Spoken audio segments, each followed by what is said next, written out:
আলিম, শুরুর দিনের প্রচারণায় কোনো প্রার্থী কি মাঠে নেমেছেন কিনা এবং ভোটাররা কি বলছেন একটু জানতে চাই সেখানকার সার্বিক খবরাখবর। ছোঁয়া, আজকে সকাল থেকে বলতে গেলে যে প্রচারণা একদমই তুঙ্গে বলা চলে। আমরা ভোর থেকে দেখেছি যে বিভিন্ন প্রার্থী যারা রাজনৈতিক প্রার্থী যারা রয়েছে, বিশেষ করে বিএনপি এবং জামাতের কর্মীদেরকে আমরা গণসংযোগ করতে দেখেছি।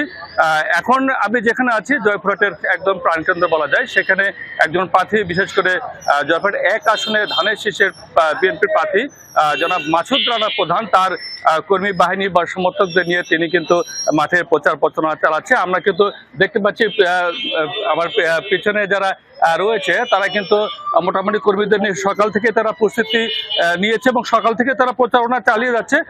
এখনো তারা বিভিন্ন শহরের বিভিন্ন রাস্তায় বা মোড়ে বা বিভিন্ন মহল্লায় তারা প্রচার চালাচ্ছে। আমরা যদি একটু মাসুদ রানার সাথে কথা বলি, জনাব মাসুদ রানা, আপনি তো জয়পুরহাট 1 আসনের প্রার্থী, তো প্রচারণা কিভাবে শুরু করেছেন এবং সারাদিন কি ধরনের কর্মসূচি আপনার রয়েছে? আলহামদুলিল্লাহ, মহান রব্বুল আলমীর শুকরিয়া আদায় করছি। আপনারা জানেন জয়পুরহাট 1 আসন থেকে আমি ধানের শীষে মনোনয়ন নিয়ে আমি কাজ করে যাচ্ছি।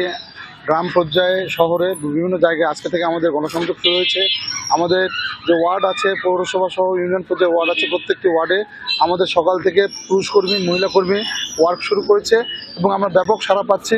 আপনারা জানেন, শুনছিলেন ছোঁয়া, যে সেটা হচ্ছে যে তারা বলছেন যে বিভিন্ন কর্মযজ্ঞের মধ্য দিয়ে, অর্থাৎ নানান রকম পরিকল্পনার মধ্যে দিয়ে তারা প্রচারণা চালিয়ে যাচ্ছে। নারী কর্মী থেকে শুরু করে পুরুষ কর্মীরা তো রয়েছে, অর্থাৎ জেলার 2টি উপজেলা রয়েছে। এই দুইটি উপজেলার মোটামুটি সব ক্ষেত্রে জি আলিম, বুঝতে পেরেছি এবং তারা বেশ উচ্ছ্বসিত, সেটাই দেখছিলাম আপনার মাধ্যমে।